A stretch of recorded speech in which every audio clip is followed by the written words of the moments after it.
Hey guys, Corbin Hostler back this week, and here we have a pretty fun deck, I think. And before I go any farther, I want to give credit to the person who I found with this deck list, which is Axkull on MTGO. I know in the past, the people, I don't hope people don't think that, I'm sitting at home all day brewing up a million different decks. I am doing a lot of that, but it's not like I created this deck or, some of the others in the past I have, and I try to be honest when I am, but I also want to give credit to those people who have put in the work. A lot of times I find the lists I'm playing on Magic Online dailies and leagues, and they look like they're pretty fun, pretty good decks worth trying out, and I want to give credit to those people when it, is a consistent performer.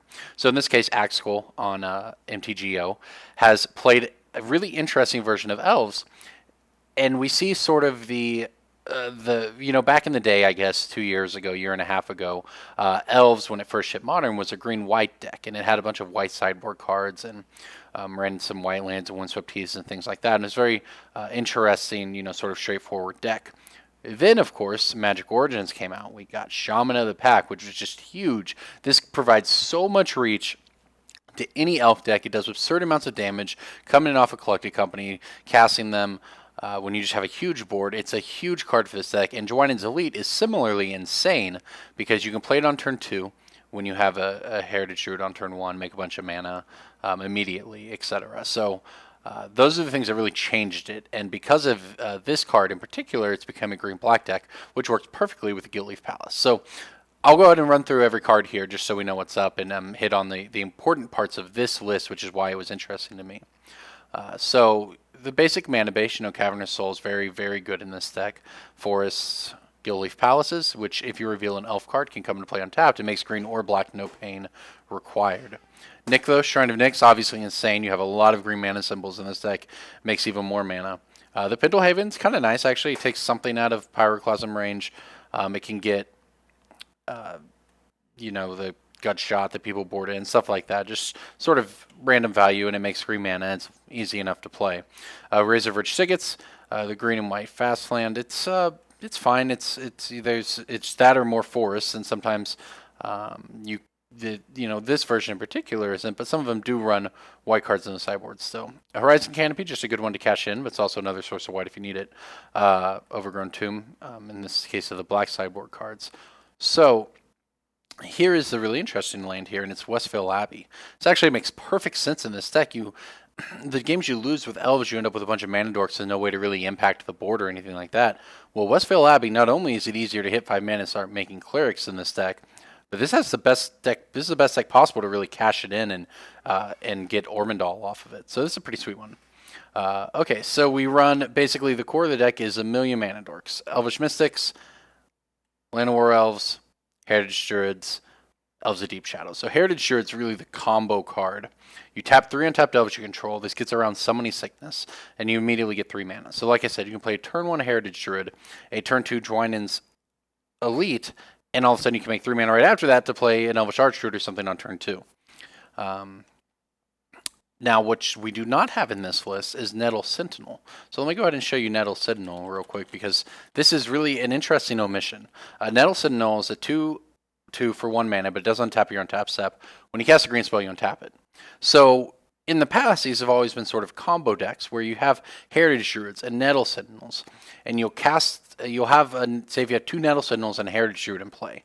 Well, you tap for 3 mana with a Heritage Druid ability. You have 3 green in your pool. You cast a 1 mana spell, an Elvish Mystic. Now you have 2 green mana in your pool. Your Nettle Sentinels on tap, and now you have 3 more to tap. All of a sudden, you're up to 5 mana, and that's sort of the combo aspect of the deck. That's how it works in Legacy, etc. And you end up with these really absurd, like turn 2 collected company plays off of stuff like that. It can get really nuts.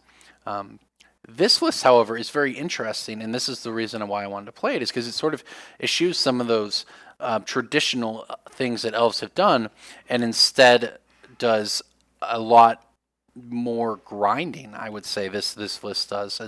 There was 2 5-0s on competitive leagues with it, so I think it's worth trying. As weird as it feels to not play Nettle Sentinel. So moving on, we have the Elvish Visionaries as you'd expect. The Elvish Archdruids as you'd expect, the Azuris, which is a great way to dump all that excess mana, give all your Elves +3/+3, and trample, overrun to kill your opponent. Shaman of the Pack, collected companies. So now the list that I'm actually pulling this from has some more interesting ones. Imperious Perfect. It's another Elf Lord. It can also be a token generator. Spits out 2/2 elves. That's pretty good. It has Lead the Stampede, which has been one that people have gone back and forth on for a while, but Lead the Stampede just refills your hand. And a deck like this one, which is not as all in on the combo aspect, notice there were 0 Court of Callings in the list I pulled, but I can't bring myself to completely cut it. It's just too good. But hey, we're testing. We'll see. So I wanted to keep one, if nothing else, to show we can. If we drew this, would it be better if it was this other card? We'll see. But Lead the Stampede fills your hand up. You're maxing out on creatures. You also have this Jiraga Warcaller, which you can multi-kick, and it gives your elf creatures +1/+1 for each time it's kicked. It's a great way to sink mana into it. And this deck makes a lot of mana. There's also the Duskwatch Recruiter. It's a pretty nice one from Shadows over Innistrad. Again, just helps you grind. Turn that mana into creatures, and just you're all in on creatures with this deck, and it's, I think, going to be kind of sweet. So moving on to the sideboard, you get some nice ones here. Now, I actually chose to keep a lot of different ways you can go with the sideboard. I chose to put more Quarter Callings in and play the toolbox sideboard. That leaves we'll have 3 chords after boarding. And the companies will have access to Reclamation Sage, Kitchen Finks, Spellskite. We actually have 2 Reclamation Sages in here right now. I'll go ahead and, it's supposed to be a second Dismember actually. Okay, so we have the 2 Dismembers. So we have the Essence Warden to gain life. We have the Spellskite for those matchups. We have the Skoos for the combo matchups where we need to eat their graveyard or Jund or whatever. We have the Rex Sage and the Kitchen Finks where it's needed. We have Thrun against Control. And then we have some other cards that are pretty nice. So Dismember obviously against Infect or whatever, you need removal. Stain the Mind is a sweet one. M15 Convoke card here. This is good for combos. Elves traditionally has problems with combos if they can't kill them fast enough, but Stain the Mind solves that problem pretty nicely, I think. You get to Cranial Extraction somebody where you name a card, you search their graveyard, hand, library for any number of those cards and exile them, so you can get rid of their ad nauseum or whatever. Then Fracturing Gust, just a nice one against Affinity. It comes in with a Creeping Corrosions against Affinity, and it gives us an out to Boggles or something random like that. It's just sort of, in my opinion, a nice catch-all card that is particularly good in Elves because you can usually cast it on turn 3. So that's the deck. It's a different take on Elves, which is the reason why I chose it, and I think it's going to be a pretty fun one to try out, so let's see how it goes.